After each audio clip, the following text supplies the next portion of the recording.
टेढ़े कटारे तिपारे किरीट की मांग की पाद की धारी की जय हो।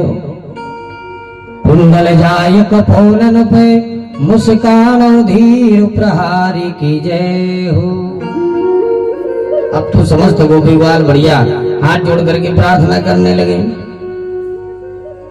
राजेश्वरी दिन रात रटो यही मोहन बनवारी की जय हो। प्रेम से बोलो जी बोलत डोलो श्री बांके बिहारी नंदलाल की जय हो। बढ़िया सुंदर भाव से बोले कन्हैया तेरी तो जय जयकार हो, जय जयकार हो।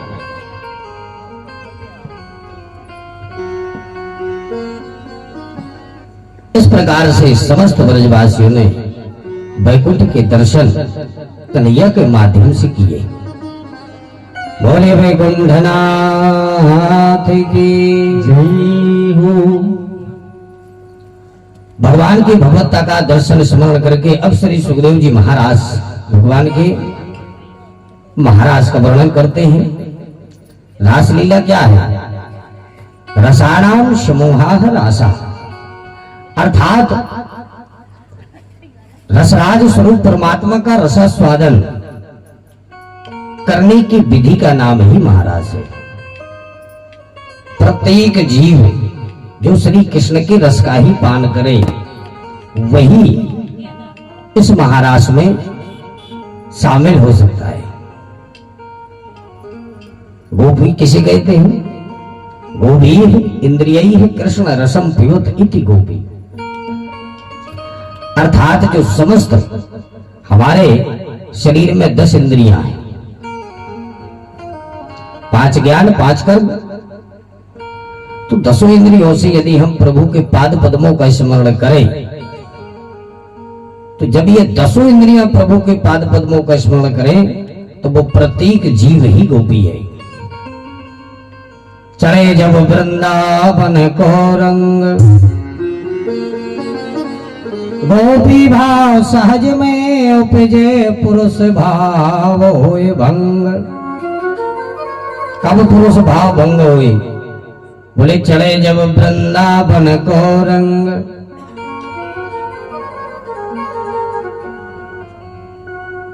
तो स्त्री शब्द के लिए ही मात्र गोपी नहीं कहते, जीव मात्र ही गोपी है।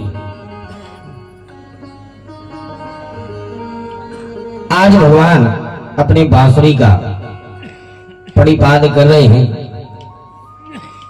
निशम्य गीतम तननंग वर्धनम ब्रजस्त्रिया कृष्ण गृहीत मानसा। आजगमुरन्योन्यमलाक्षितो क्षमा सयत्र कांतो जब लोक कुंडला।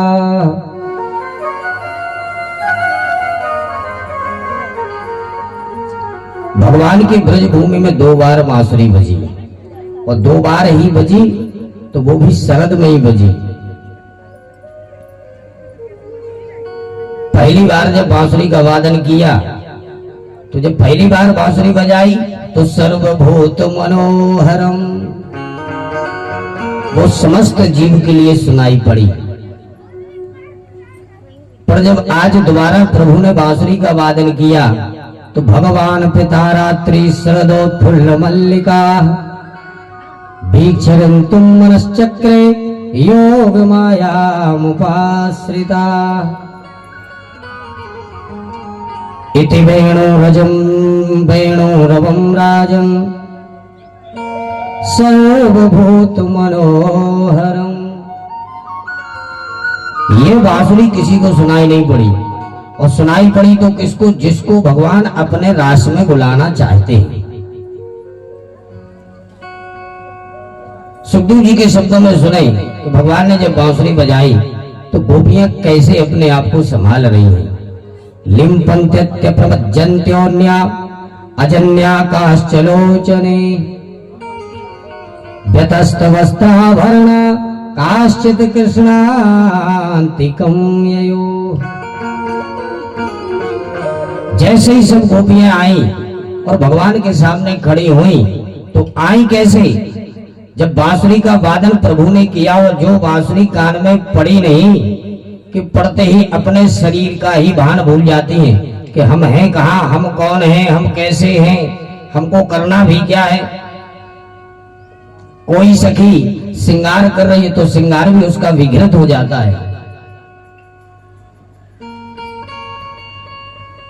मालूम चलता है कि कोई सखी काजल लगा रही है तो एक आंख में ही लगा और एक आंख ऐसे ही चली आई।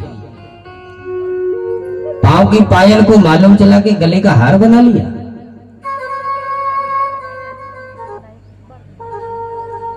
ये मालूम ही नहीं रहा कि हम श्रृंगार कर रहे हैं तो कौन श्रृंगार हमें किस अंग में किस जगह पर धारण करना चाहिए। आज समस्त गोपियां अपने भान को भूल करके सीधे परमात्मा के सन्मुख खड़ी हो जाती है। जैसे ही प्रभु के सन्मुख खड़ी हुई तो भगवान ने सोचा कि ऐसा तो नहीं कि बांसुरी मुग्ध सुनकर के ही और मुग्ध होकर यहाँ हमारे सामने आए, जरा इनकी परीक्षा ले ली जाए कि ये हमारे महाराज में शामिल होने लायक है भी कि नहीं। तो भगवान ने बढ़िया सुंदर से भाव व्यक्त किए। बोले गोपी ये बताओ हमसे कितना प्रेम करती हो, तुम्हें थोड़ी बहुत शर्म लगनी चाहिए। अरे अपने अपने पति को त्यागना नहीं चाहिए। आपका जब पति घर में है तो पति ही परमेश्वर है। आप अपने पति और पुत्रों को छोड़ करके और मेरे पास चली आई, ऐसा व्यवहार अपने परिवार वालों के साथ नहीं करना चाहिए। ये तो तुम्हारी महान गलती है। अब गोपियां आपस में एक दूसरे का मुंह देखते हैं। ये देख लो हम संसार को छोड़ के इनके पास में आए हैं और यही हमको न जाने कैसे कैसे भाषण सुना रहे हैं। तब तो समस्त गोपियों ने एक ही सुर में कहा कि हे प्रभु ये जो संसार है ये संसार सब झूठा है। इस संसार में कोई किसी का नहीं है और वो जो हमारे पति है संसार के वो सब झूठे पति हैं। पति हमें कैसा चाहिए? ऐसे पति को कोबरे जो जन्मे और मर जाए। ऐसे पति का हम क्या करेंगे जो जन्म लेता है और मर जाता है। ऐसे पति को कोबरे जो जन्मे और मर जाए। पति भरिए श्री श्याम को मेरी चुनरी अमर है जाए। अरे प्रभु आप जैसा पति इस संसार में कोई हो सकता है? आप तो इस संसार के पति परमेश्वर हैं, जीव मात्र के परमात्मा हैं आप, और आप ही हमें ये भाषण दे रहे हैं कि संसार को नहीं छोड़ना चाहिए।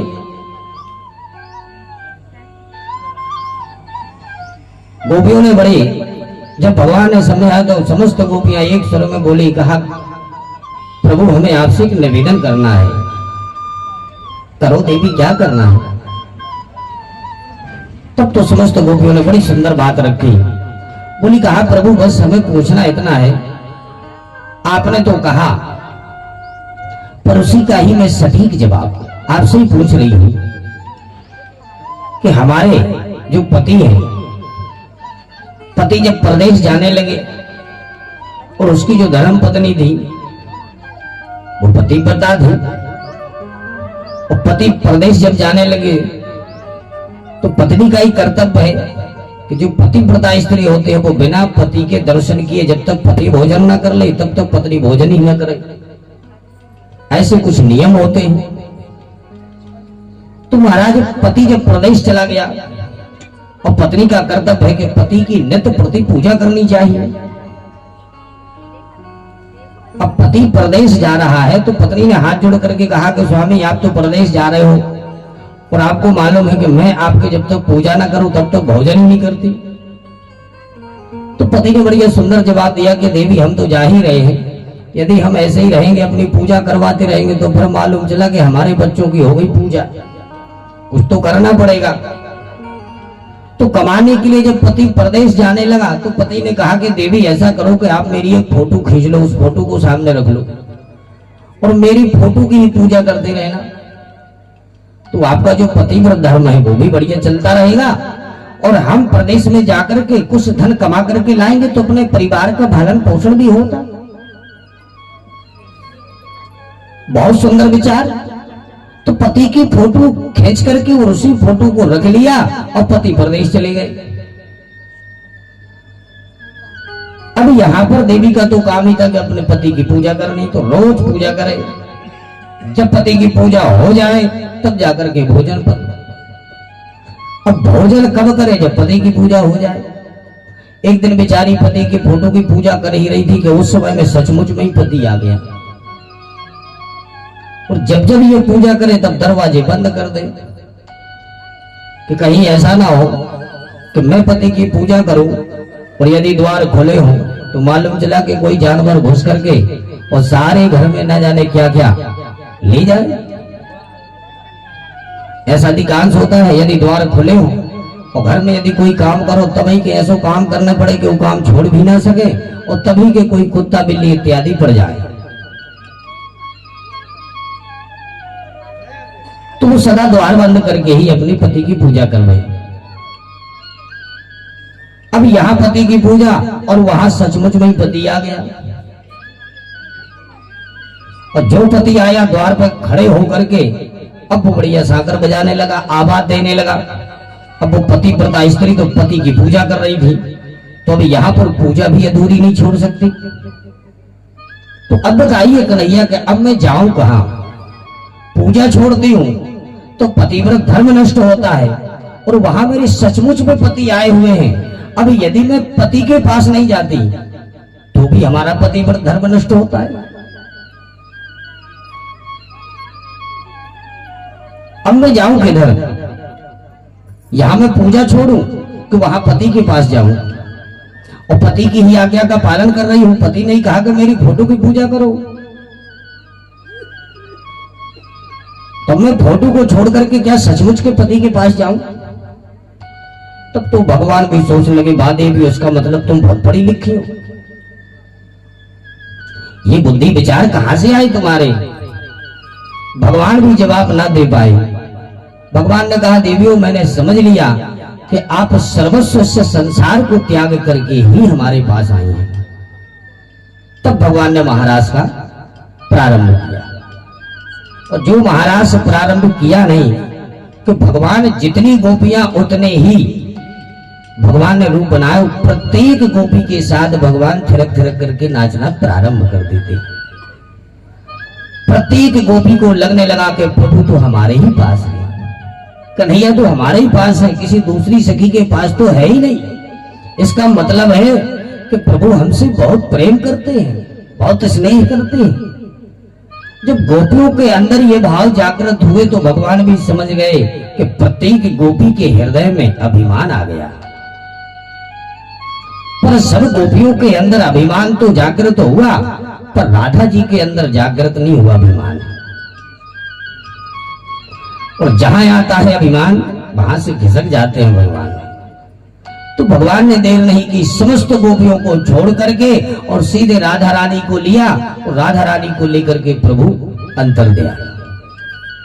जैसे ही अंतर ध्यान हुए नहीं कि सब गोपियां एक दूसरे को देखने लगी, हे भगवान, मेरा कन्हैया कहां गया, मेरा कन्हैया कहां गया? अब कन्हैया हो तो दिखे। तब तो समस्त गोपियां बिलक करके रोने लगी कि हे प्रभु, मैं तो यही आपसे चाह रही थी कि जितना मैं आपसे प्रेम करती हूं, हो सकता है कि शायद आप उतना ही प्रेम हमसे करते हैं। आज समस्त गोपियां बिलक करके बड़ी सुंदर पंक्तियों में यहीं पर एक ब्रह गीत समस्त गोपियों ने गाया। आइए हम भी चंद्र लाइनों में उस ब्रह गीत की ओर चलें।